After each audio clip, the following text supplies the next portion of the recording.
Well, Heisman means a lot more than just football. Heisman to me means excellence. And when you think about excellence, you think about what it takes to become excellent.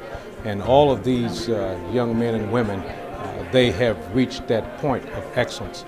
And when you think about what they've done in the classroom, all of them have 4.0 grade point averages or better. You think about what they've done on the fields and courts of play.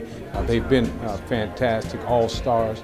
And then you think about what they're doing in the community. And that's what blows me away more than anything else, is how much time they spend working in the community, doing charitable work, and being leaders of their schools.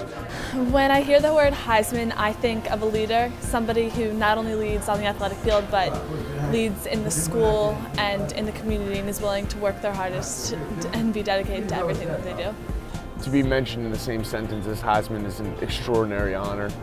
And some attributes of a Heisman, obviously excellence, that's basically what the award is all about.